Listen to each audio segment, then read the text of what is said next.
Čau, vítám vás u dnešního videa, mé jméno je Oťas a dneska vám předvedu můj reklam systém. Takže co budeme potřebovat? Budeme potřebovat Pavno, Incult, moji reklamu teda. A jak upravit reklamu, takže otevřete si Pavno. OK. Otevřete si toto, otevřete si PVN soubor a jdete upravovat. Set timer, to je po kolika bude reklama v chatu psána.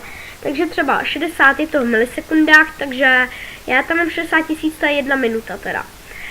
Tady máte server a pokud budete chtít přidat reklamu, takže si tady vy to dáte mezeru, tady mezeru. A tady to si skopírujete, například. Tady si to vložíte. A tady si můžete napsat třeba nábor otevřen. Tady to máte. A tady vidíte 1, 2, 3, 4, 5, 6, 7 reklama, takže sem si zapíšete vaši reklamu, můžete jich 7. Tohle máte teda zapsaný, ten set timer jsem vám vysvětlil.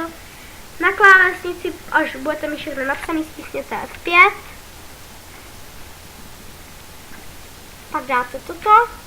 Ono se vám to tady zkompletovalo na plochu.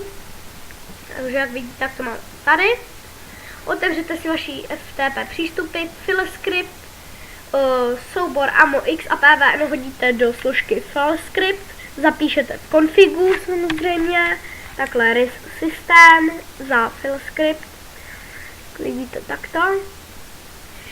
Pak máte ještě soubor INO, co to hodíte do složky Incult a to tam hodíte a podobně takhle Incult a hodíte tam tento soubor a sample. Pak restartujete server a zprávy vám to samozřejmě bude psát. Ještě vám to ukáži, chvilku strpení. Takže jak se můžete podívat na můj server, tak tady vidíte reklama plugin, Carmenu, _radio a budou další. Admin nábor otevřen, více na webu. Takhle vám to bude vypisovat po 1 minutě.